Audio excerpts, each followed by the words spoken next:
Bismillah ar-Rahman ar-Rahim. Assalamu alaikum, dear participants. Welcome to this session of Islam Study Circle. We will be starting off with our usual routine in which we will discuss a passage from the Quran and then from Hadith, subsequently one portion from the Bible, and then we will conduct a small discussion on a contemporary topic, and finally the study circle will conclude on a Q&A. So let's start off with our first segment, which relates to the Quran. And in fact, there are two very short verses of the Quran that we are going to discuss today. Both, in fact, are called the Mu'awwizatain, which means that these are the two surahs through which we can seek refuge with God. And as far as the Quran is concerned, if you give it a deep reading, you'll realize that it actually ends on Surah Ikhlas, which is the surah preceding these two surahs. And these two surahs are like sentinels or guardians that actually protect the treasure of monotheism, which Surah Ikhlas so vehemently portrays. So the first of these surahs is Surah Falaq. It says, قُلْ أَعُوذُ بِرَبِّ الْفَلَقِ مِنْ شَرِّ مَا خَلَقَ وَمِنْ شَرِّ غَاسِقٍ إِذَا وَقَبَ وَمِنْ شَرِّ النَّفَّاثَاتِ فِي الْعُقَدِ وَمِنْ شَرِّ حَاسِدٍ إِذَا حَسَدَ. Pray, I seek refuge with the Lord who breaks apart and brings forth everything, from the evil of all that he has created, and from the evil of darkness when it overspreads, and from the evil of those who blow on knots, and from the evil of every envious person when he envies. Just to put things in perspective, the word shar, which has been translated as evil, a more accurate translation would have been harm. So the word harm, just as it is, the word shar, just as it is used for the word evil, signifying moral evil, it is also used as harm. So perhaps a more accurate rendering would have been by translating the word shar as harm. And I'm just going to read this surah again with the more accurate translation. So it would be, pray, I seek refuge with the Lord who breaks apart and brings forth everything, from the harm of all that he has created, and from the harm of darkness when it overspreads, and from the harm of those who blow on knots, and from the harm of every envious person when he envies.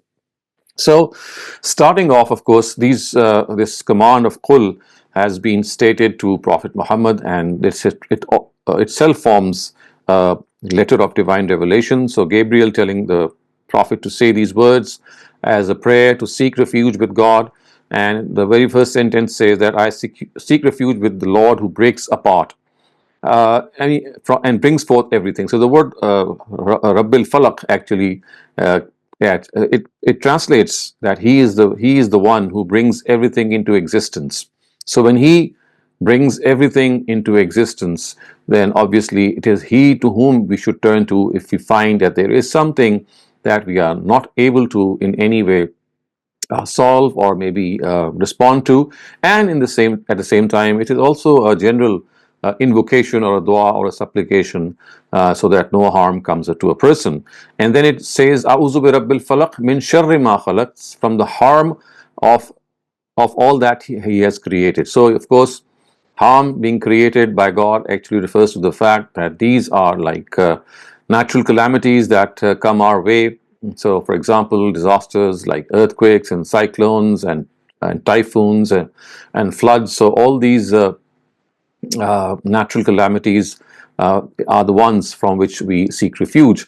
And again, the seeking of refuge is the one who has created all these things, and these things have been created obviously for our own trial and test.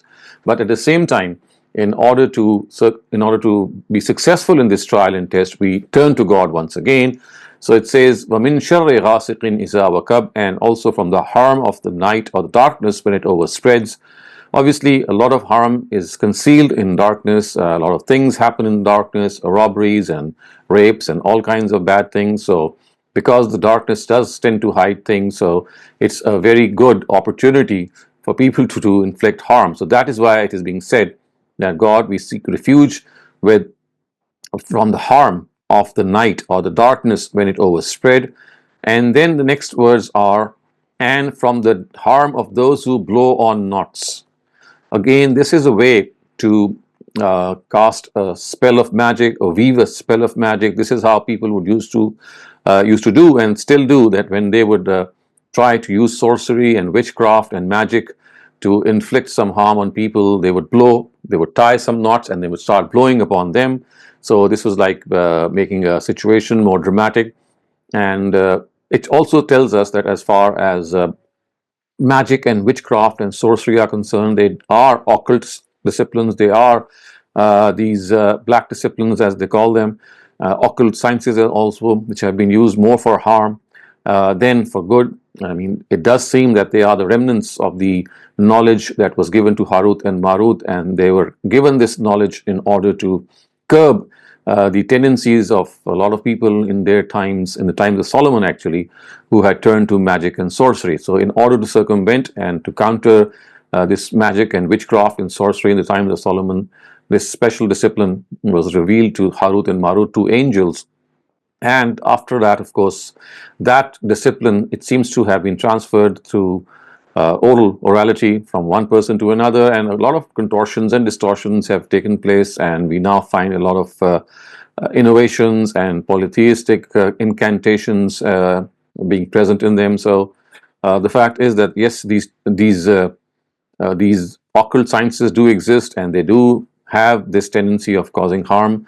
But the only way which the Quran has suggested is that we seek refuge with God instead of going to any faqir or a peer or doing all sorts of other things. That is, of course, something that we often tend to do, or become superstitious, or lose faith, or start complaining when we are not able to solve a riddle or a problem or a situation that has come our way.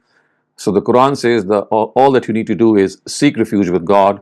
Not only is this beautiful surah something that tells us that how we can seek refuge with God, there are prophetic invocations and supplications also, which on a similar way, they are just invocations which basically are a request to God to please protect us from these unseen things that we cannot have any power on in our general life.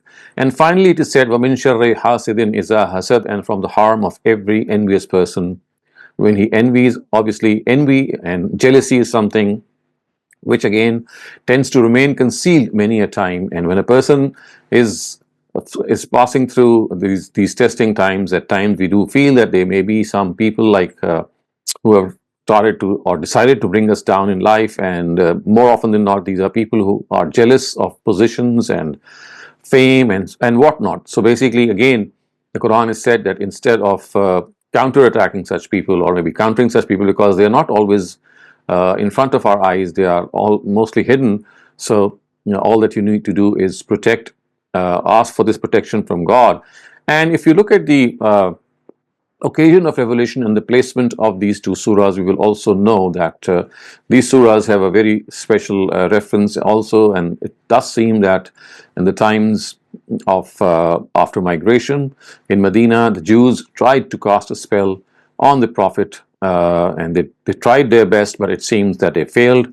There are narratives which speak as if the Prophet had been under a magical spell, but almost all of them are very weak, and all that can be surmised from them is that it was just a temporary thing, maybe a couple of seconds that had happened. And it's not as these narratives portray, that there were long periods in which he had lost his memory, he would not know what he's doing, he would forget things, etc. So that is more of an exaggeration and totally unauthentic. So the Prophet, I mean, the Jews tried to actually bring him down when they saw that there was no other way out through magic and witchcraft, but they utterly failed. So this surah actually is a surah that we must all try to learn by heart, and most Muslims also learn it by heart in their very childhood, because as we know that we just seen from this very text that how beautifully they bring us into God's protection. Its own counterpart is the next surah, which is Surah Nas, and it reads like this: Kul a'udhu bi rabbin nas, malikin nas, ilahin nas, min sharril waswasil khannas, allazi yuwaswisu fi sudurin nasi minal jinnati wan nas. Pray, I seek refuge with the Lord of mankind, the sovereign of mankind, the God of mankind, from the harm of the prompter of evil, who withdraws after his prompting, who prompts evil suggestions in the hearts of people, and is from among the jinn and mankind. So this particular surah, as you can clearly see, is depicting the eternal enemy of mankind, of humankind. He is Satan, or people who belong to his progeny, as you can see from the very last verse, that it's not that Satan is just someone who has crystallized in one personality. Of course, the first Satan was Iblis, as the Quran calls him, but after he may have passed away, he has transferred and uh, passed on his baton to his progeny amongst both jinn and mankind, and people who prompt evil in the minds of people, in the hearts of people. They are the ones who are called Satan. And if you look at the first three verses, they are more in the form of a very vehement appeal. Auzu bi Rabbin Nas, Malikin Nas, Ilahin Nas. Like it's like invoking three very powerful attributes of God. One of them is Rabb, the second one is Malik, and the third one is Ilah. So Rabb is Lord, Malik is the sovereign, and Ilah is the God. So the God of mankind, the sovereign of mankind, the Lord of mankind. And min sharril waswas. So al waswas is basically referring to Iblis. Al Khannas means that once he is able to prompt evil in the hearts of people, he withdraws. Khannas. I mean, he is someone who just plays this mischief and then acquits himself from any further action. And then his line of action is just portrayed by saying Allazi yuwaswisu fi sudurin nas, that he whispers or prompts suggestions or evil suggestions in the hearts of men. Of course, the word used is the chest, but obviously, by using the word chest, the implication is the word heart that is being implied here. So, we also know from this that as far as Satan is concerned and his progeny are concerned, all that they can do is they can prompt evil, they can whisper evil or lure people, but they cannot forcibly take people away and lead them astray. So the next step will be something which will only happen once people respond in this way. Satan is just going to prompt, is just going to lure, is just going to suggest, and the rest, of course, is up to us. We can either ward off the suggestion, either we can just turn away the suggestion, or we can fall for it. In both cases, it would be we who would be doing the action. So it's just something of a luring which Satan can do. And finally, this verse ends by saying that it's not that this first Satan or Iblis is the one that you should be worried about. And he has his progeny, his comrades, his associates, both among mankind and jinkind, and they are the ones who are carrying on with his mission of leading mankind astray. And what better a way to ward off and counter Satan and his progeny than by reciting the surah all the time and by understanding what we are reciting. And it's like giving us ourselves in the refuge of God, because God is someone who has created all of us, God is someone who has made all of us, and only He, it is only befitting that we turn to Him for any protection, not being superstitious, not being weak of faith, but always relying on God, because when we are passing through these testing times, at times we do tend to become superstitious or maybe go towards things and actions and deeds that are close to superstition. And it is here that our mettle is tested. And the solution to these things, as the Quran has said here, is just to recite these surahs with full understanding, and then, of course, patiently endure what lies in store for us. We now come to the second part of our study circle, and here we are going to study the hadith from the Al-Jami al-Sahih of Imam Muslim. It has been reported by Anas ibn Malik.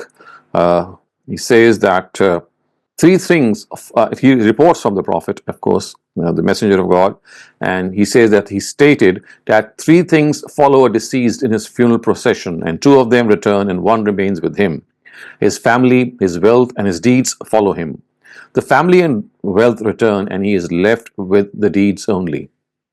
Again, it is something of a very effective way to remind us that the only provision that we will have in the hereafter to protect us is our good deeds. And whatever we may have in this world, we may have our family, we may have fame, we may have wealth, we may have anything that might seem to bolster us in this world, but then that's not going to be there with us in the hereafter. The only thing which will be with us, which will be fruitful for us, is what we have done in this world. So this world is like an opportunity. It's like a big opportunity that has been given to us to do the best we can, to make the best out of the time we have been given, to regard this to be an opportunity to win the favor of our God. And of course, when we reach Him, we should be in a position to be proudly telling our God that, well, we tried our best, as Jesus has reported to have said, that God, I tried my best with all my heart, with all my soul, and with all my mind. I tried to love you. I tried to make you my first priority, and this is what I've been able to do. And there must have been blemishes on my part, so forgive up my blemishes and accept my righteous deeds. So this is something also very important regarding the fact that people often depend on others, or the intercession of others, and the Jews think that they will be interceded by their own beliefs, and they think that they are the chosen people of God, and hence the fire will not touch them, and if it does, it's just going to be a few days. Of course, the idolaters of Medina and Mecca, or the Bani Ismail, in the times of the Prophet, they thought that, well, the daughters of God are these angels, and if they worship these angels, then they will win favor for them in the hereafter. And Muslims, very much following suit, follows the Prophet Muhammad. They think that whatever they do, finally it will be Prophet Muhammad who's going to be there to save them, and he will be their savior. This hadith is absolutely based on the Quran, is absolutely crystal clear that no one is going to help any person in the hereafter. It's going to be the deeds of one's person that are going to speak in favor of that person or against that person. And this is something that we have to always be mindful of, that life is opportunity, life is a beautiful blessing of God, and if we waste this opportunity, then we would be regretting it, and then that regret will have, no consequence, because then we'll have no time to make amends. So we have to realize that this world is the best opportunity we have to earn ourselves a nice place in the hereafter. Now we go on to the third segment, and this is a section from the Bible, and to be exact, today's section is from the Gospel of Luke, chapter 18, verses 9 to 14, and it goes like this. And he made this story for some people who were certain that they were good. So this is the word he, actually, the pronoun he, is referring to Prophet Jesus. And Jesus made this story for some people who were certain that they were good and had a low opinion of others. So what they thought was that they are good, they were self-righteous, thinking that we are good and the rest are not good. They had a low opinion of other people. And so the story goes like this. Two men went up to the temple for prayer, one a Pharisee and the other a tax farmer. The Pharisee, of course, he's the religious class of the Jews. They were called the Pharisees. And so one a Pharisee, the other a tax farmer. The Pharisee, taking up his position, said to himself these words: God, I give you praise, because I am not like other men, who take more than their right, who are evildoers, who are untrue to their wives, or even like this tax farmer. So this is how the Pharisee took up his position, and he said these words to God, that I praise you because I am not like other men.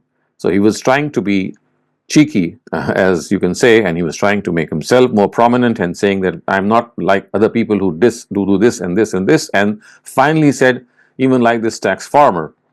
Twice in the week I go without food. I give a tenth of all I have. So twice in the week I go without food, referring to the fact that twice a week I fast, and I also pay my alms. So this tenth, of course, referring to the ushur or zakat of agriculture. That was, of course, known at that time as well. The tax farmer, on the other hand, keeping far away and not lifting up even his eyes to heaven, made signs of grief and said, God, have mercy on me, a sinner. I say to you, this man went back to his house with God's approval, and not the other. For everyone who makes himself high will be made low, and whoever makes himself low will be made high. What a beautiful way to express how this evil thing that we call self-righteousness can badly affect us. The Pharisee trying to make himself superior to other people and to all other people, especially the tax farmer who was right with him. And in the prayer at the temple, this is what he had uttered, that I am not like this tax farmer, and I give praise to you because I'm not like other men. I take more than their right, who are evildoers, who are untrue. So all of these traits that he has mentioned basically are meant to point out this fact that he is superior to other people. and he did not express any remorse, any repentance, or any humility. On the other hand, the tax farmer was very humble, and he said, I'm a plain sinner, and have mercy on me. And Jesus had then said, I say to you, this man went back to his house with God's approval and not the other. And then these last very, very potent words: for everyone who makes himself high will be made low, and whoever makes himself low will be made high. Again, referring to the fact that people who are self-righteous, who pose to be very superior to others, in the hereafter, their position is going to be the opposite. Similarly, people who are low, referring to the fact that they are humble, they are not arrogant, they are down to earth. For them, it is said that the Almighty will reward them, and they kept themselves low, they kept themselves humble in this world, but no longer shall this happen in the hereafter. For in the hereafter, they shall be given reward for that, and that is precisely what is meant by saying that people who make themselves low in this world, they will be made high in the next world. And this is something of a warning, also something of a assurance to us that if we are humble, we might suffer in this world, but not in the hereafter. But if we are arrogant, we think little of other people, we think ourselves to be superior, then come what may, we will not be in the same position in the hereafter, and will be humiliated and disgraced in the eyes of God.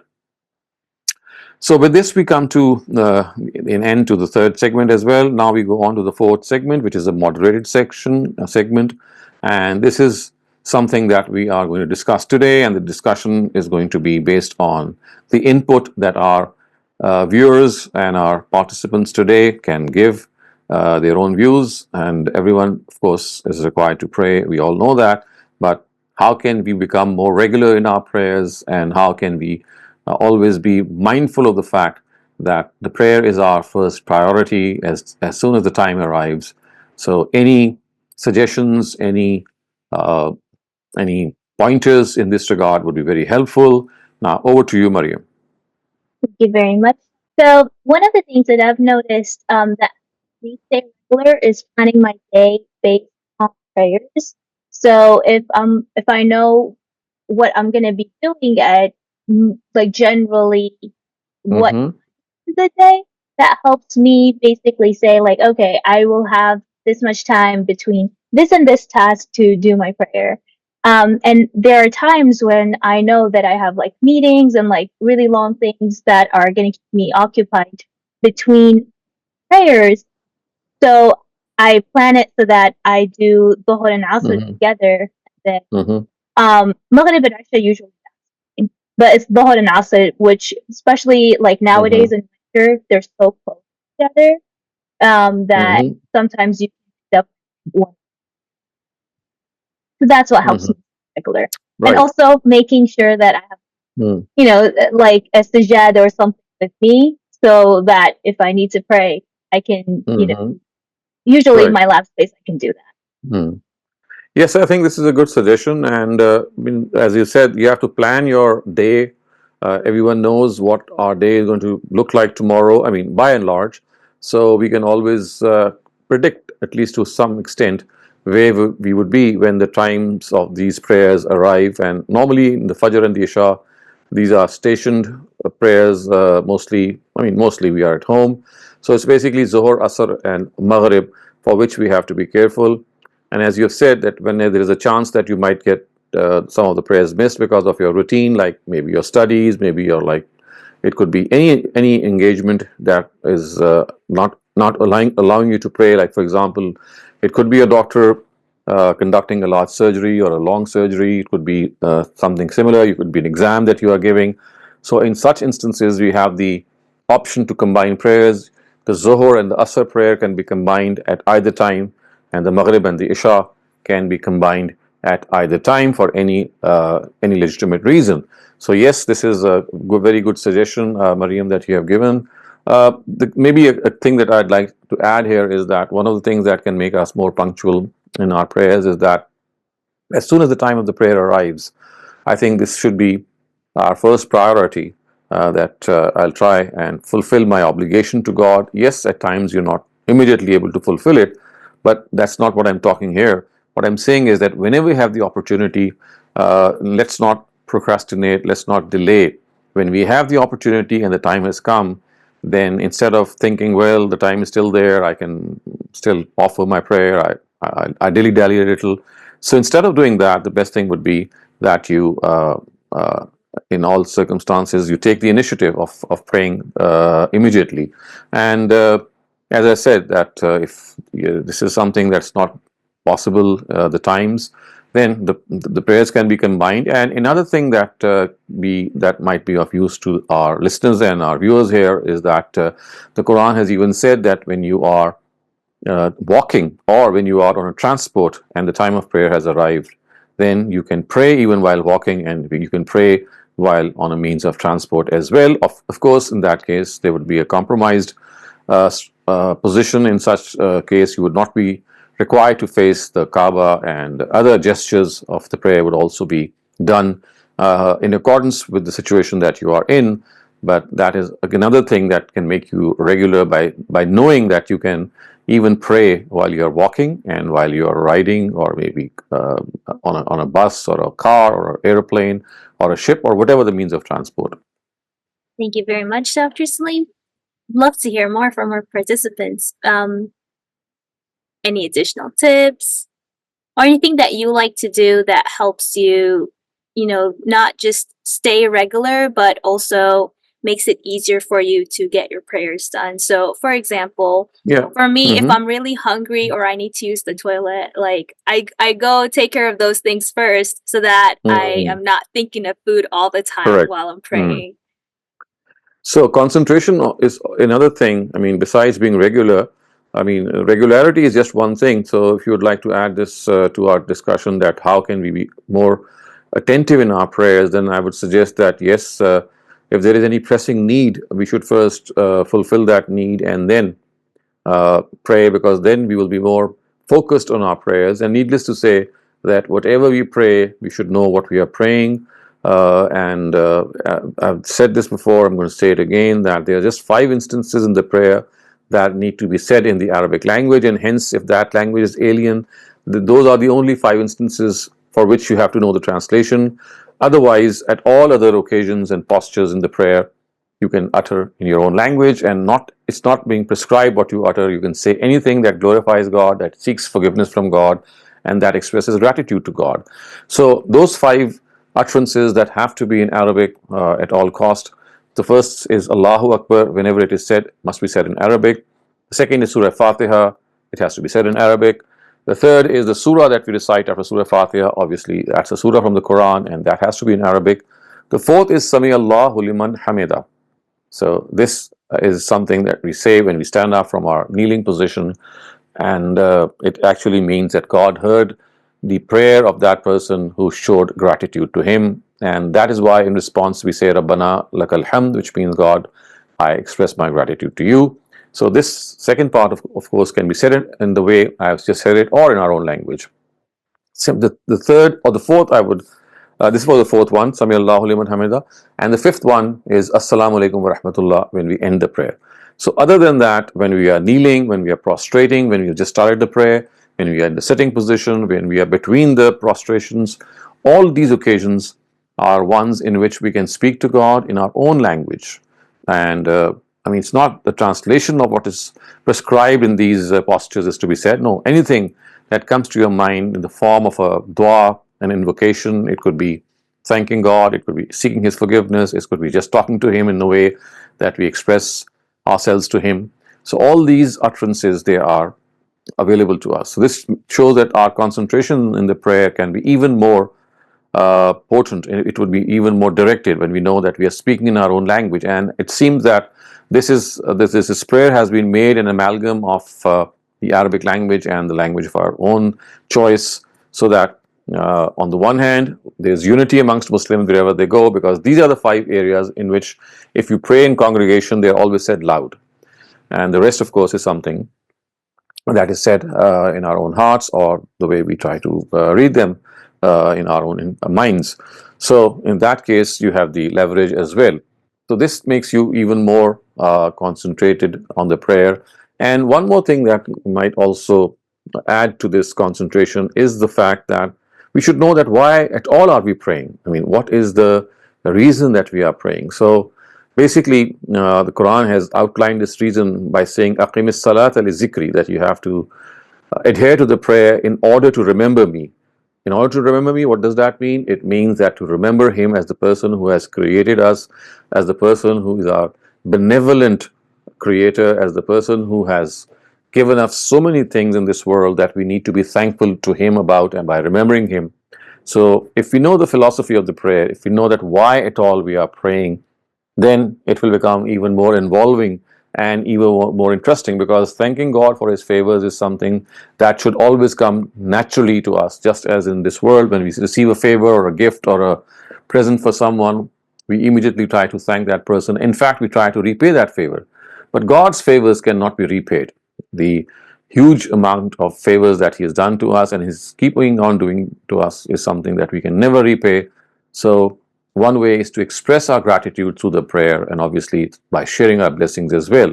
So by knowing the philosophy of the prayer, you tend to gear yourselves up when the time of the prayer arrives, and you say this to yourself that, well, I'm going to the presence of the Almighty to thank Him and to remember Him on this occasion. Assalamu alaikum, sir. Walaikum assalam. Assalamu alaikum, sir. Walaikum assalam. Sir, I want to know about. Sir, I want to know. In which conditions are we allowed to say kasar namaz? If a person is quite old, she or he can't prostrate in namaz, or even stand for a long time to say the prayers. Is that person allowed to pray in the bed while lying in the bed and say kasar namaz as well? What are the conditions, Okay, or to so what these are extent are we allowed to? basically two questions, that how can we pray the compromised form of the prayer if one is sick, or maybe one is going through testing circumstances in which it is not possible for the person to stand or to carry out the postures the way they have been prescribed. So any form of handicap, it could be sickness, it could be weakness, anything that causes us not to be able to stand up in the prayer. It could be old age as well. We can sit on a chair, we can even pray in our bed if that sitting is also not possible. So whatever is possible, whatever best is possible is prescribed. As far as the Qasr prayer is concerned, so basically Qasr is prescribed in the Quran basically for situations in which war was being waged against non-Muslims, and it was said when the time of war comes, then and the Prophet is also among them, then there is a certain prescribed way that Muslims should actually offer the prayer. So the Prophet actually extended the wisdom or the underlying reason of this prayer, and that is discomfort and unease. So just as in the journey for jihad and war, there is this discomfort and unease.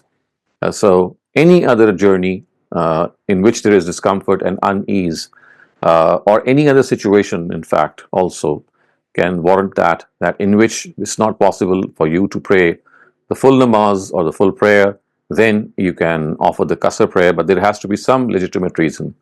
And that is something that every person knows. And for any legitimate discomfort, unease, that can be done. And I mean, this is a huge blessing also from the Almighty, that He has not obligated us to pray in all circumstances in the prescribed way. So whatever compromised way of praying is possible for us should be undertaken. Thank you very much. I would like to point out that we're still in the discussion segment, so we'll have our Q&A in a bit, but let's finish up our discussion on how to become more regular with our prayers. And with that, we'll take Noshat Shafkat. Please go ahead. Assalamu alaikum, sir. Very good suggestion that we must pray immediately that the time for prayer is. I would just like to add a little bit. Obviously, this is referring to those who are in an effort to make themselves consistent in prayer. I think another suggestion that I have is to make the prayer short. don't lengthen it, because when it becomes long, then sometimes you have that feeling that it's a long prayer. Now I've got to pray that. The short and sweet would probably be another incentive to become regular in prayers. Thank you. Right. Correct. So I guess I mean, instead of prolonging the prayer, when you know that that elongation or the or longing the prayer could actually make you lose your attentiveness for the prayer, then that should not be done. Correct. Then not only just that, but it also will not, next sometime when you are doing something, you can take a short break, but long break would not be Mm-hmm. possible. And then you keep thinking, yeah, Mm-hmm. the namaz is going to take 15 minutes, 20 minutes. I've got Mm-hmm. to go in 10 minutes. So make it short, Correct. even that wise. That's Even my that way. suggestion. Okay. Thank you. Mm-hmm. Mm-hmm. Thank you very much for sharing. Adil Qureshi, please go ahead. Yeah, I would probably just add on to what Nashad Saab was saying. Absolutely, the things that have worked for me are keeping it simple. So, I mean, I do not want anybody else to kind of sort of take the lead on this, but I usually prefer to only say farz, as I realize I do not think I'll be able to say the nawafil or the sunnah. I don't find enough time in the day to be able to do that, so I stick Mm-hmm. with farz. That seemed to work for me well. Um, I Mm-hmm. also try, if I'm nearby a mosque, I do try to go to a mosque. But if I'm not nearby a mosque, I immediately try to say it the moment the time for prayer has arrived, even if the mosque prayer is not the, Mm-hmm. the prayer, the azan is not coming from the mosque. I just go ahead and say my prayer Correct. the moment the time has arrived. Mm-hmm. Switched over to Shafi'i time. That gives me a bit more time, Asr, because that gives me a bit more flexibility to say my Asr early, Mm-hmm. because Asr is difficult to find time for according to the Hanafi Mm-hmm. time, because that is gives you a very short time. Before Uh, the Maghrib. Yeah. yeah. And the last thing that I would probably suggest is maybe also give yourself like a reward system. If there is something that you really like to do, that you really love to do, towards the end of the day, make yourself a promise that you'll only do that activity if you have said all your 5 prayers of the day. Otherwise, try to deny yourself that activity or that pleasure. Kind of Mm. associate a reward system to your prayers as well. That might also help. Right. Correct. So basically, this reward system is something, or even the penalizing of our own shortcomings is concerned, is does work, and of course, God is using this for human beings as well. So it's still working. And the other suggestions that you have given also are important. That when you find that prayer is becoming a burden or can become a burden, you restrict yourself to the shortest form of the prayer, which is the farz prayer or the farz rakat of each prayer, and do that. And whenever you get the time, if you have to offer those optional prayers, when you are in a situation in which there is no burden on your mind, in which you have the time and you have the freshness as well of the mind, then yes, that is something that you can then take care of. Thank you very much. Akram Batisa, please go ahead. Assalamu alaikum, sir. Sir, I have suggestion for people who do sunnahs and extra nawafils, that if we I was told that we are allowed to read Quran by looking at it, but in sunnah, not in first, but in sunnahs and in nawafil. So if we do that, read Quran from like Surah Fatiha to Surah Nas, slowly maybe a raku in every ayah, in every rakah. And Mm-hmm. it works very well to you can finish the whole Quran, and along with it, if you can keep studying the translation, and then Mm-hmm. you do that few Correct. times. Mm-hmm. You do that few times, you start understanding what you have what Okay. you're reading, and Right. So, so hmm, I suggest that yes, yes. I it think works yes, very yes. well for you. That's the point also well taken. That not our first prayers, but our optional prayers. In that prayer, we can even hold the musaf, or maybe put a hearing system on, in which we can hear the Quran and its translation at the time that we have to recite the Quranic part, so that we know what we are actually reciting. So this makes us makes us more involved in the prayer, and obviously the purpose of the prayer is to remain involved and connect to God as much as is possible. Very much. One more thing I'd like to add is I like going for Jumu'ah prayers at least because that's the only prayers that I have access to that I can go and have it in congregation with other people.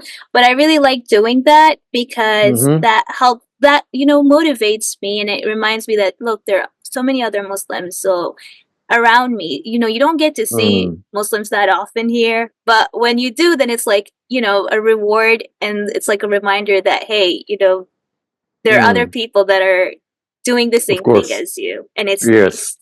Yes. So, I mean, taking cue from this, Mariam, I mean, yes, you take this as a regular outing for the Jummah prayer. But other than that, if the people can, I mean, especially if they're living in Western countries, it's not easy to go to a mosque for every prayer, especially because the mosques are not nearby our houses. So, if one prayer at least per day maybe can be said in the mosque, so the spiritual atmosphere of the mosque is so I mean, it's so overwhelming that that also has a very powerful effect on you, and it tends to make you coming closer to God. And obviously, when you go on time so that you can catch the prayer, that's going to make you regular as well. So yes, at least the Jummah prayer must be said in congregation. But other than the Jummah prayer, if it is possible for those who are living in countries for whom these mosques are accessible, it would be quite worthwhile to at least pray once in the mosque every day. And also taking cue from this, I'd say that very lucky are those people who live in Muslim countries in which the mosques are so many. I mean, they're such in abundance that more often than not that you have a mosque in your own lane. In fact, at times you have two or even three of them in your own lane. So you have to count yourself lucky. Uh, because now you have the opportunity to go there, not only to go there to meet God and to talk to Him, but also to socialize and to come in contact with your neighbors and with your, people who are living in your lane. So that is an added benefit. It motivates you, as Mariam said, that when you're meeting people of your own sort, you look forward to go there and meet them. Thank you very much, Dr. Saleem. I think that was it for all the discussion. Should we move on to the Q&A? Yes, please. Thank you. We'll be taking one question per participant unless we run out of questions, and then we can go through a second round of questions. But we have a bunch of questions. So we'll start off with the chat and then get to the raised hands. First one asks, why did Ibn Mas'ud radiallahu anh did not include the last two surahs in his mushaf? What is Farahi school's verdict about the last two surahs of the Qur'an, and are they part of the Qur'an or just du'as added at the end of the Qur'an? Well, I think I've written a lot of, a detail on this topic and also given a few lectures because this was one of my areas of specialization in my doctoral studies. So, briefly put, it's very wrong. I mean, it's not correct to assume that he did not regard the last two surahs of the Quran to be part of the Quran. They are part of the Quran, and he regarded them to be the part of the Quran. But the only thing is that it has been wrongly reported from him that he did not regard them to be part of the Quran. They were. I mean, this is something that has a wrong ascription towards him. Thank you very much. Our next question asks that we had a concept that Satan asked Allah, the Almighty, to give him time until Judgment Day to misguide humans. But you just mentioned that he passed away this session. Could you please elaborate on that? Well, what I'm trying to say here is that it is not essential that Satan be someone who is given eternal life. I mean, he was amongst the jinn. And as we know that jinn have their own life expectancy, their own life periods. There could be maybe hundreds of years, could be less, could be more. I mean, we don't have an idea.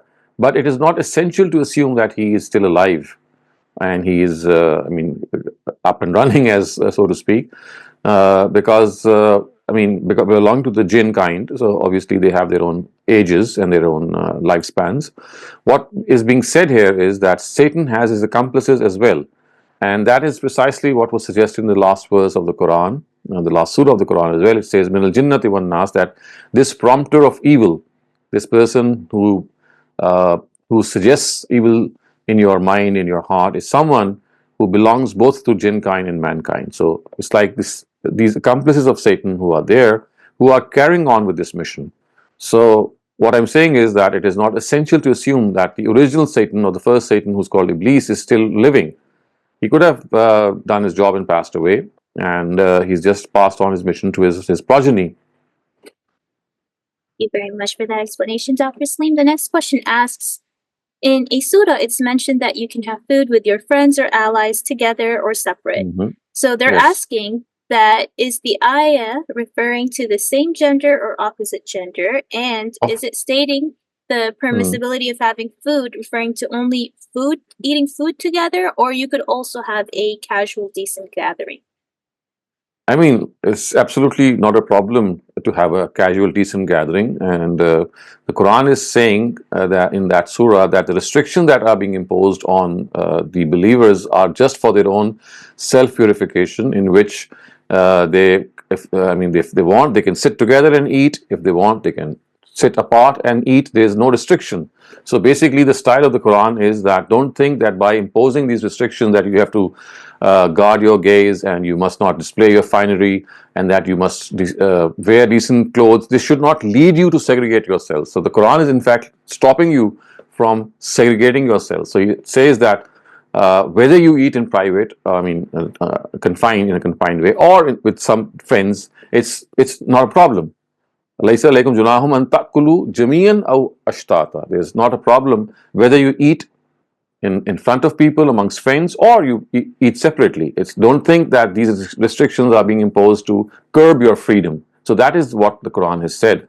So taking cue from that, we can see that if we adhere to these norms in which our eyes don't take liberty, if we are wearing decent clothes, and in the case of women, if they are not displaying their embellishments, except for those that are worn on the face and the hand and the feet, there is no problem at all if they can sit together, have a decent conversation, and like the way friends and families do. So they're asking a follow-up, and they're saying that did Nabi Sallallahu Alaihi Wasallam and his companions approach the issue of gender interaction in a more segregated way or healthily like it's seen in our cultures? And is it left to the urf? Basically, you see, it's not cultural. It's not something which it is bound by culture. Arab culture had its own ways. There were separate abodes for men and women, and they would be kept apart at times as well. But if you look at their interactions outside of the house, you'll find them that women were working in the fields as well. They were side by side with men in agricultural activities. Even in wars, they were besides men. So there's no concept of segregation that seems to have crept into our religious clergy, and people who become religious, they think that we have to segregate ourselves. No, the way that the Quran has said is that you have to observe certain norms when you are interacting, when you're visiting friends and family, or when you're interacting, for example, in school, college, university, or your offices. These norms have been spelled out, and these are basically two norms for both the genders. One of them, as I've just said, is that your eyes must not take liberty. You must not stare at the opposite gender. They should have decency in your sight. The second is that you must wear appropriate clothes, which means that your private parts should be properly covered and your body should be properly covered or loosely attired, so to speak. And the third is a restriction that is just imposed on women, and that is that they should not display their embellishments and adornments except the ones that they are wearing on their face or their hands or their feet. They can display them before unrelated people. And if they are wearing something on their heads, for example, on their hair, it could be some embellishment, it could be something added on, then it is prescribed that they should cover their hair. So, but if they have not, they have not embellished their hair in any way, then covering the hair also is not essential. Thank you very much. Could you please highlight the reasons that break salah? That what? Break salah. That breaks the law. No, breaks the salah, your namaz. Oh, breaks the salah. Yeah. Well, your prayer stands invalidated or invalid if you pass the wind. Of course, that is all that I can think of. There is no other way that breaks your salah when you are offering it. Yes, of course, if there is some emergency, like it could be a fire or something, or maybe some emergency, some call or anything that you have to attend to. So in that case, what will happen is that you will break the salah, attend to that duty or call, come back and repeat your salah. But something which breaks you from within is by passing the wind. Thank you for that explanation, Dr. Saleem. I'm also wondering, in case somebody feels like there's food coming back to their mouth, does that count if No, they it does like not. swallow? No, no, Okay. no. That does not break the salah. It's just a discomfort that you feel momentarily and then it goes away. But in no way does it invalidate the salah. Thank you very much. The next question is that prayer is a religious obligation on the individual from Allah, but they said that they heard that a state can impose on its citizen to pray just like a state has the right to forcibly collect zakah. Is that correct? That is correct, because that is what the Quran has said.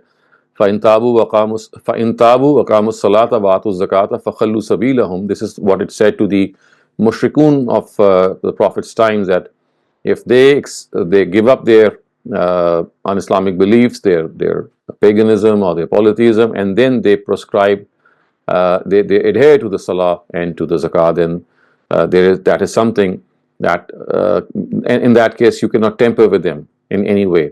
You can leave them alone. So this is something that the state can do if it wants. And if a person does not do it, for example, the state will not do anything, but all that it will do is strike off his name as a legal Muslim. So it will deprive a person of the rights of a Muslim if he's not praying or paying zakat. And as I said, this is something of a prerogative. It can do it, but it is not that it is going to do it at all cost. It can see the situation. Sorry. It can look at the situation, and that situation could be that, well, I mean, you see, it's like giving you the or making you realize the fact that this is as far as the state can go if it wants to, if it thinks that it is something that is feasible and it should be done. It is as far as one do. It's not something that you have to do it all the time. But such is the nature of this commandment, that this is a symbolism of you being a Muslim.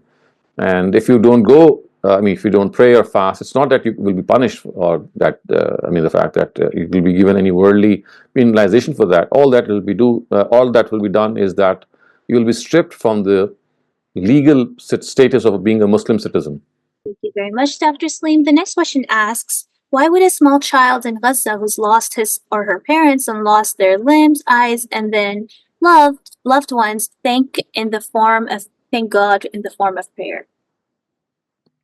You see, as the child will grow up and realize that life is something of a test, and that test is something that we all are passing through in various circumstances, and people who are worse off than perhaps that child, as he grows up, he will see them, and if he is a person who is perspicacious, who is inquisitive, he'll find out, well, this is how God has created people, that they are passing through these testing times, and if they show their patience and gratitude in these testing times, then the loss that they have suffered will be compensated in such a profound way that they cannot even imagine. So it's just like a temporary loss that they are passing through or suffering. The compensation that they'll get for suffering and being patient on this suffering and still being grateful to God that, well, at least I'm alive and I can still breathe, I'm still a free person. So, these things can still come to his mind. So, however much a person be afflicted with, there will be still people who are worse off than that person. So, it's just a question of realizing that I'm still better than several other people.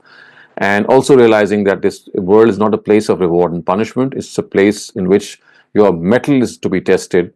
It's not a place in which you're going to get justice. It's a place in which justice is something that may elude you, and all that you can best get is possible justice, or not even perfect justice. Perfect justice is the place of the next world. Thank you very much. We'll take one last chat question and then we'll come to the raised hands. There seems to be a lot of questions about what's breaking wudu and salah. So, like, for example, yawning, would that break salah? It does not. You see, you have to understand that there are certain things that they don't invalidate the salah in any way. All that they do is that they affect its efficacy. They dent it in some way, but they do not render it invalid. So inadvertently, if you yawn, we should try not to yawn, because we should imagine that we are in the presence of God. But it does happen that you, in spite of trying not to yawn, but still happens. So it does not invalidate your prayer in any way. And what about passing wind? If somebody has a medical condition that causes them to frequently pass wind, what would that person do? Because then the wudu would be constantly breaking. So in that case, all that he would need to do or she would need to do is do wuzu once and offer the prayer after that. And even if it breaks, he or she should pay no attention, because now this is a situation on which he or she does not have any control. It's like a medical situation. So in such a situation, he or she is not required to do wudu again and again. The first time is enough. And so the similar you could say for incontinence or any other. Yes. Incontinence is the same. Yes, that is also the same. All these things in which you cannot help something to have to stop something from happening, these are things which are beyond you, and they are basically biological old age disorders or ordinary disorders. So in such situations, you don't have to repeat all these the wudu, or I mean, all that you need to do is just do it once and then go on. So because passing wind is considered uncleanly and therefore it breaks the wudu or salah, what about other uncleanlinesses? For example, like picking nose. That also does not break the salah. I mean, why should you do it in the salah? The question is that why should this even come into our mind? But if it happens inadvertently, all that you will lose is the attention for that moment. So remember, prayer is all about being attentive before God. So if you are doing something else, then your focus is diverted. So this is the loss that you will suffer, that for that moment you're not in communion with God, you're not connected to God. So that is a penalty in itself, that for that particular period in which you're doing some other activity, you had lost your connection with God. Whereas our purpose is to maintain that connection within the prayer. Thank you very much, Dr. Saleem Sumbul. Please go ahead. अस्सलाम वालेकुम doctor साहब, ये नबी सल्लल्लाहु अलैहि वसल्लम ने कभी कसर नमाज घर पे पढ़ी थी? Not that I know of. I mean, this is something that is not always reported. But yes, if you are back from a journey and that journey is causing you that discomfort, you can, I mean, it's like reaching your destination, whether it's your own home or someone else's home, but that feeling of discomfort is there, then yes, you can still pray qasr.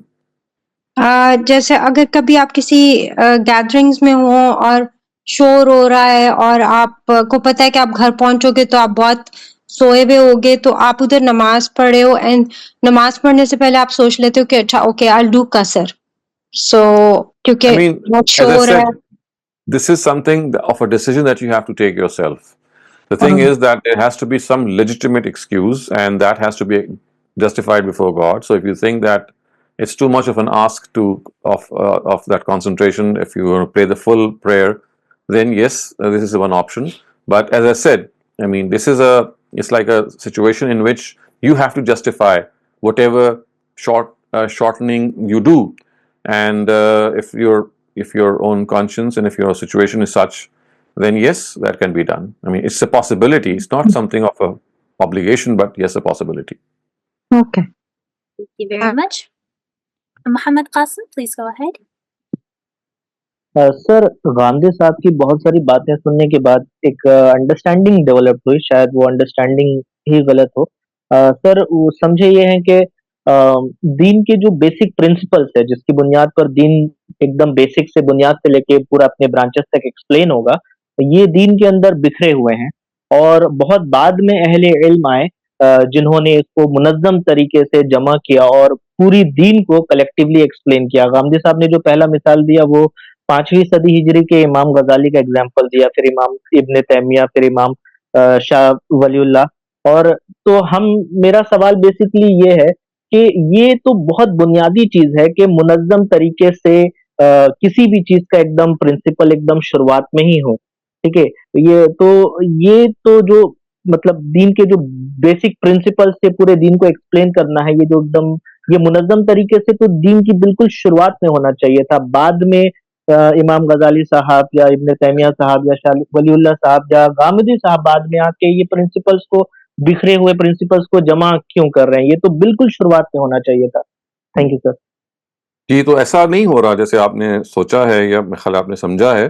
देखें, दीन के जो बुनियादी चीज़ें हैं वो कुरान और सुन्नत हैं, तो उनके अंदर तो चाहे इमाम गजाली हों, चाहे अबू हनीफा हों, चाहे वो कोई भी हो, उन सबका इत्तेफाक पाया जाता है। इनको हम नसूस कहते हैं। یعنی دین جس چیز کا نام ہے وہ ہے قرآن اور سننا. اس کے بعد ایک چیز ہے ان کی انڈرسٹینڈنگ. تو یہ انڈرسٹینڈنگ تو دو افراد کی فرق ہو سکتی ہے اور ہوئی بھی ہے. حتیٰ کہ صحابہ جب موجود تھے اور نبی صلی اللہ علیہ وسلم سے ان کو اگر فرض کیجیے موقع نہیں ملتا تھا تو آپس میں مختلف ہی ہو جاتے تھے وہ. تو اس پہ تو اللہ تعالیٰ نے آپ کو آزادی دی ہے کہ آپ فہم کو ایکسرسائز کریں, اپنے دماغ کو یوز کریں, اور جس چیز کو آپ پھر صحیح سمجھتے ہیں اس کو آپ فالو کریں. سو یہ وہ لیوریج ہے جو تو صحابہ کے درمیان موجود تھی اور آج تک موجود رہے گی. جس چیز کو آپ نے ذہن میں رکھنا ہے وہ یہ ہے کہ جس کو آپ قرآن اور سننا, جو دین ہے وہ کیا چیز ہے, وہ قرآن اور سننا ہے. وہ ان کا ٹیکسٹ ہے یا ان کا فارم ہے. اس ٹیکسٹ کی انڈرسٹینڈنگ وہ دین نہیں ہے, وہ ہماری انڈرسٹینڈنگ ہے دین کی. دین نام انڈرسٹینڈنگ کا نہیں ہے, دین نام ہے ٹیکسٹ کا جو قرآن کا ٹیکسٹ ہے, اور فارم کا جو سننا کا فارم ہے. یہ اصل دین ہے اور یہ ڈے ون سے واضح ہے.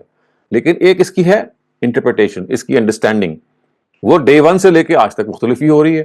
اور اس میں جس چیز کو آپ صحیح سمجھتے ہیں اس کے لحاظ سے آپ کو عمل کرنا چاہیے, آپ کا اسی پہ اجر ہوگا اور اسی پہ آپ کا مواخذہ ہوگا. اس لیے اس میں کوئی ایسے چھمبے کی بات نہیں ہے. اگر لوگوں نے کسی موقع پہ کوئی تعبیر دین پیش کی ہے, جیسے آپ نے 3 بڑی شخصیات کا نام لیا, تو وہ صرف اس لیے ہے کہ انہوں نے پورے دین کو ایک لڑی میں پرو کے اس کے بارے میں کوئی رائے دی ہوئی ہے. ورنہ ظاہر ہے اگر وہ نہ دیتے تو اس کے علاوہ جو بھی ایک جنرل کانسیپٹ دین کا تھا وہ چل رہا تھا اور وہ موجود تھا, وہ نص تھا, وہ قرآن کی نص تھی اور سنت کا فارم تھا. اصل میں دیکھیے اصل چیز وہ ہے, اس کو کوئی صاحب علم انٹرپریٹ کرے, اس کو سمجھے. یہ کام تو میں نے ایسے عرض کیا کہ صحابہ کے دور سے شروع ہوا تھا اور تابعین کے دور میں, پھر تبع تابعین, اور آج تک ہی چلتا چلا جا رہا ہے. اس میں جو چیز خراب یا کام جس چیز نے خراب کیا وہ یہ ہے کہ دین پر غور و فکر کرنے کا رستہ بند کر دیا گیا کسی وجہ سے, اور قرآن مجید اور سننا جو ہے دونوں کی نصوص کو سمجھنے کے بجائے یہ کہا گیا کہ اس جو فہم اولین لوگوں نے حاصل کر لیا ہمیں اسی کو سمجھنا چاہیے.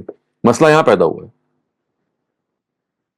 تو سر بیسیکلی یہ جو بحث ہے یہ دین کے فہم کے اصول کی بحث ہے ہاں جی, جو یہ یہ بڑے فہم بڑے کی اہل بحث, علم نے ایکسپلین بالکل کیا. ایسے ہی یہ ان کے ٹھیک فہم ہے. یہ فہم بڑے بڑے انسانوں کے فہم ہو سکتے ہیں, فرق بھی ہو سکتے ہیں. صحابہ کے درمیان اگر کسی وقت میں نے شاید ایک لیکچر دیا ہوا ہے کہ 2 جس میں نے بتایا کہ دیکھیے حضرت عائشہ کے, عبداللہ ابن عمر کے اختلافات کیا تھے, عبداللہ ابن مسعود نے ان سے کیا اختلافات تھے, اور کیسے وہ ایک دوسرے کو کہتے تھے کہ دیکھیں ہم نے یہ چیز ایسے سمجھی ہے, اور وہ کریکٹ کرتے تھے یا اپنی رائے پیش کرتے تھے, اور ایک بڑی ہیلدی ڈسکشن رہتی تھی. جب تک نبی صلی اللہ علیہ وسلم موجود تھے, حین حیات تھے, تو ظاہر ہے وہ پوائنٹ آف ریفرنس تھے. لیکن جب وہ نہیں رہے تو اب آپ ایک صحابی اگر اپنی انٹرپریٹیشن پہ کہتا تھا کہ مجھے تو یہ بات ایسے سمجھ میں آئی ہے, اور دوسرا کہتا تھا مجھے ایسے سمجھ میں آئی ہے, تو اس پہ وہ کبھی کوئی شور و غوغا نہیں ہوتا تھا. کہا جاتا تھا کہ ٹھیک ہے آپ نے جیسے سمجھا وہ آپ کو مبارک ہو, اور آپ کے استدلال جو ہے اس کے مطابق آپ نے سمجھا. اور یہی وہ اختلاف صحابہ میں تھا جو بہت سٹل اور لطیف تھا, جو بعد میں پھر ٹرکل ڈاؤن کیا تابعین کے درمیان, اور یہ اسکولز آف تھاٹ بنے ہیں, یہ اصل میں انہی نصوص کی انڈرسٹینڈنگ کے اختلاف کی وجہ سے بنے ہیں. Much Akram Bhatti, please go ahead. السلام علیکم. وعلیکم. میں نے سنا ہوا ہے کہ کئی علماء کہتے ہیں کہ نماز میں قرآن پاک سیکوینس کے ساتھ پڑھنا چاہیے, لیکن میں تو اپنی عمر کا تقاضا ہے کہ بھول جاتا ہوں کہ کافی دیر کے بعد کافی دیر یاد آتا پھر بھول جاتا ہوں کہ نماز یہ سورہ حشر 59 ہے یا 57 ہے, تو وہ الٹ ہو جاتا ہے. یہ پوچھنا ہے کہ وہ فرق نہیں پڑتا. دوسرا اسی زمانے میں بتایا گیا کہ پہلی رکعہ میں آپ وہ چھوٹی سورہ پڑھے, دوسری میں پہلی میں لمبی پڑھے, دوسری میں چھوٹی پڑھے. وہ بھی کیسا ایسا ہو جاتا ہے کہ میں جیسے قرآن پڑھتا ہوں جو یاد ہوتی ہیں تو کئی دفعہ دوسری رکعت میں 2 رکوع پڑھ لیتا ہوں, اس میں کوئی فرق پڑتا ہے یا؟ So there is no such restriction by the Prophet or by the Quran or by any means in any source. You can study the longer ones, you can recite the longer ones, you can recite the shorter ones, you can recite in a different order than the order in which the surahs or the verses occur in the Quran. There is absolutely no restriction in this regard. Thank you very much. بہت اچھا, شکریہ سر. Thank you very much. Adil Qureshi, please go ahead. Yes, sir. Just a couple of related questions. When somebody has moved into a different place and now they need to say their prayers. So a couple of challenges that I'm finding. First of all, the washrooms do not have any Muslim showers in them. So can you do istinja without water and still be wuzu ready? Yes. The second is the second is, for instance, when you are in an office or an establishment where they don't really have any concept of reserving a room for prayers where Muslims can go and prayer. I don't think you can stand in the halls to say prayers. That would be of inconvenience. Or you can just randomly go into a room and start prostrating. Can you then just find a chair to sit and pray or stand and pray? In that case, what would be your suggestion? Correct. I mean, wherever you're sitting, if you have an office, or maybe if that's an office in which there are other people sitting also, that's fine. You can just sit on your chair. If it is possible for you to face the Kaaba, fine. If not possible, then whatever is possible, you do that. And as far as cleaning yourself is concerned, I mean, in the time of the Prophet also, remember, they used to have these mud stones also. Not water was not always available. So it's not just through water from which you can achieve purification from after urination or defecation. So you can use toilet rolls or tissue paper or anything that is handy, and that gives you an equal amount of cleanliness. It's just the only thing is that because people are not used to these things when they go to a different place or a different country in which water is not generally used, so they're not very comfortable. So it's more of a feeling of discomfort that a person might have, but as time passes, they get used to it. And I can even tell you that there are so many countries today in which you can, I mean, just order a Muslim shower through Amazon or through Daraz or so many other websites, and they'll deliver it. And that so many people, they just screw that on their, if they're living in their own homes. However, in public toilets or in public spaces where this is not available, I think that it's just a question of getting used to a dry form of cleansing yourself. Thank you very much, Dr. Saleem. We have a few questions about prayer, and the first one is, where does it say in the Qur'an that prayer will be the first thing that will be accounted for on the Day of Judgment? It does not say anything about the prayer at all. And then what about that missing the prayer is a sin?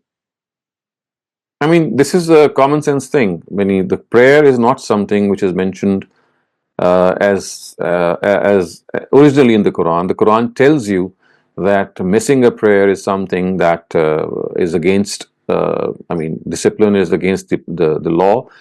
This is something that we have been told through the Sunnah, which is the established practice of the Prophet. The Quran, for example, tells us that people who are slack in their prayers, then they will be treated very firmly in the hereafter. And in Surah Mudassir, we have a conversation in which God will say to people that if they ended up in hell, then one of their replies would be "Lam nakum minal musallin," that we were not among those people who prayed.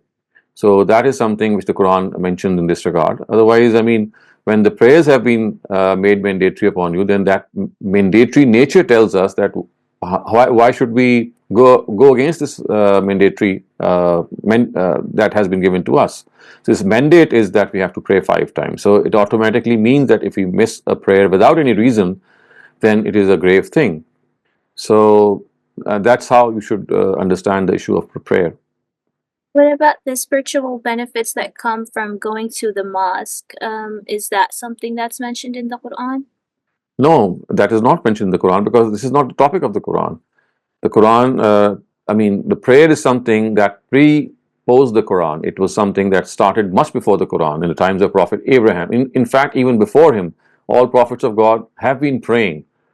So that is something that we have to always keep in mind, that it's not that in the age of the last prophet was prayer made a obligatory practice. No, it existed always. We've seen from the Quran how it has said that Prophet Shuaib, the Prophet Abraham, similarly Jesus, Moses, all of them, they offered prayers.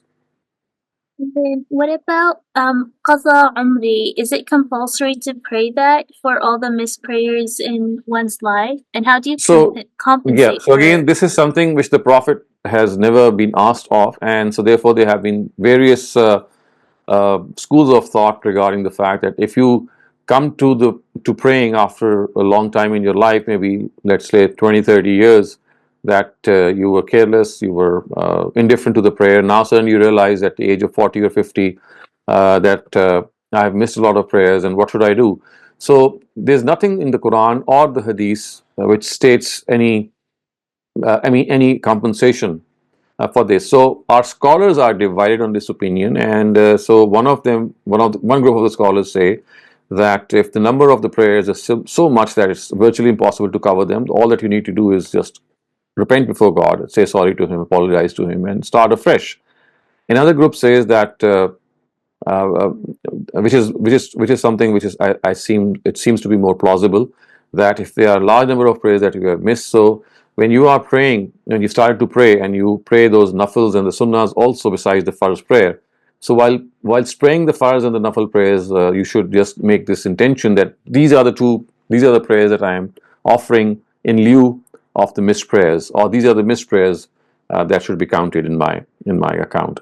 So this is something also which people can do.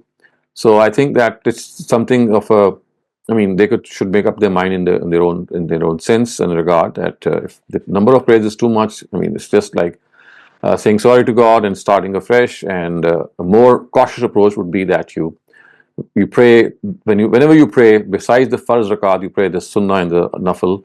Then you make this intention that these are the missed prayers that should be accounted for. Thank you very much, Dr. Saleem. Muhammad Qasim, please go ahead. Sir ये बहुतों के साथ ये मसला हो सकता है कि हमें ये भी नहीं पता होता कि हमने अपनी ज़िंदगी में कितनी नमाज़ें छोड़ी है, और ये भी नहीं पता होता कि कब ज़िंदगी ख़त्म हो जाएगी और हम बक़िया नमाज़ पढ़ पाएँगे भी या नहीं पढ़ पाएँगे। तो इस बात को सामने रखते हुए क्या हम उमर क़ज़ा की नमाज़ जो लोग पढ़ते हैं, क्या हम ज़्यादा नमाज़ पढ़ने के लिए इसको क़सर कर सकते हैं? देखिए, ये सारे वो इज्तिहादात हैं जो फ़र्द कर सकता है, लेकिन ये भी एक इज्तिहाद हो सकता है कि जब बहुत ज़्यादा नमाज़ें जमा हो जाएँ तो आप कहें कि अच्छा जी, मेरे लिए अब ये ऐसी एक सिचुएशन पैदा होगी जिसको हम तकलीफ़ माला युताक़ कहते हैं। इसका मतलब ये है कि इसको पूरा करना मेरे लिए इंसानी मुमकिनात में से नहीं है, यानी ह्यूमनली पॉसिबल नहीं है। तो ये भी एक चीज़ हो सकती है कि आप उसको कसर पढ़ लें, यानी लेकिन बात वही है कि अगर आपने कसर ही पढ़नी है तो उससे ज़्यादा बेहतर क्यों ये है कि आप पूरी ही अदा करें और कोशिश करें कि वो जो नवाफिल और सुन्नत आप पढ़ते हैं, आप उनके बारे में ये नियत कर लें ये मेरी मिस्ड प्रेयर्स हैं, और वरना बस अल्लाह ताला से इस्तिग़फ़ार कीजिए। Very much, Dr. Saleem. Akram Bhatti, please go ahead. Sir मेरा क्वेश्चन ये है कि अगर आप जैसे डॉक्टर के पास हैं और असर की नमाज का टाइम है, मैंने घर जाके पढ़ लूंगा लेकिन देर लग जाए, या ट्रैफिक में आप हैं कि सोचा घर जाके पढ़ लूंगा और जाते जाते ट्रैफिक में फंस गया और लेट हो गया, तो क्या असर इसलिए पूछ रहा हूँ कि वो असर की नमाज का मसला होता है कि वो क्या मगरिब से पहले पढ़ ले या मगरिब से बाद पढ़ सकते हैं? नहीं, देखें, अदा नमाज जो असर की है वो तो मगरिब के गुरूब से पहले एक रकात अगर आपने पढ़ ली है तो आपकी असर अदा हो गई है। यानी सूरज गुरूब हो रहा और आपने एक रकात ही पढ़ ली है असर की, कोशिश तो करनी चाहिए कि अपने वक्त पे पढ़ें, लेकिन अगर नहीं आपने पढ़ी तो फिर मगरिब की नमाज के आप बाद पढ़ लें। बस आप जो है एज सुन एज पढ़ लेना। जी हाँ। Thank you very much. What's the meaning of salah and falah in azan, in the adhan? And is the success in this life or the success of the hereafter completely depending on praying salah? So hayya ala salah is a call to the prayer, which means that come towards the prayer. And hayya ala falah is again the consequence of this, that if you come to the prayer, then that is the way to achieve success. So falah is basically the consequence of coming to God in the form of the prayer. Thank you very much, Dr. Saleem. The next question asks, what is the reality of this hadith? So they wrote, Prophet Muhammad ﷺ replied, shall I not show you those words by saying which Allah will remove your concern and pay your debts? And then the person asked, what is it, O Messenger of Allah? And then the Prophet ﷺ recited to him things that they can say in the morning and evening. So, Allahumma inni a'udhu bika min al-ghammi wal-huzn wal-'ajzi wal-kasal wal-bukhli wal-jubn wa dhal'i ad-dayn wa ghalabati ar-rijal. So, because of this, how does this relate to reality? Because it doesn't seem to remove the debts that a person has. I mean, it's like a prayer. You see, a prayer is like asking or requesting God. Whether the request is going to be granted or not, that's another thing. So, but we need to be at the asking end. And that itself is something of the nature of worship, because now you are just turning to God for your own needs. So it's not that the prayer or the dua or the invocation that you make has a chance of being accepted as soon as you say it. It's a request on your part, and that should be done continuously as far as possible. Whether it's accepted or not, that's something that will depend on God and His own wisdom and His scheme of things. Thank you very much, Dr. Saleem. Ahmed Qasim, please go ahead. Gandhi साहब को हमने देखा कि वो उनके बारे में सुना है कि वो अंग्रेजी में पोइट्री भी किए हैं बहुत, और उनको अंग्रेजी बहुत अच्छे से आती है, लेकिन इसके बावजूद वो सिर्फ दीन की बातें सिर्फ उर्दू में करते हैं। तो क्या इसके पीछे कोई खास हिकमत अमली है? Thank you sir. तो वो इसके बारे में यही कहते हैं कि वो जिस ज़बान को उन्होंने चूज़ किया वो उर्दू ज़बान है। वो कहते हैं मैं एक ही ज़बान को मास्टर करना चाहता हूँ और इसी में अपना पैगाम देना चाहता हूँ। तो ये हर फ़र्द की एक चॉइस होती है, उसकी सिलेक्शन होती है। कुछ लोग दोनों ज़बानों में करते हैं, कुछ 3 ज़बान में करते हैं, कुछ एक ज़बान का इंतखाब कर लेते हैं ताकि परफेक्शन अचीव हो सके। तो ये इंतखाब है जिन्होंने किया। Thank you very much, Dr. Saleem. Inshallah, we'll see you all tomorrow in another session of textual study of the Qur'an. And until then, take care. Thank you so much for coming and participating in the discussion. And Assalamu alaikum wa rahmatullahi wa barakatuh.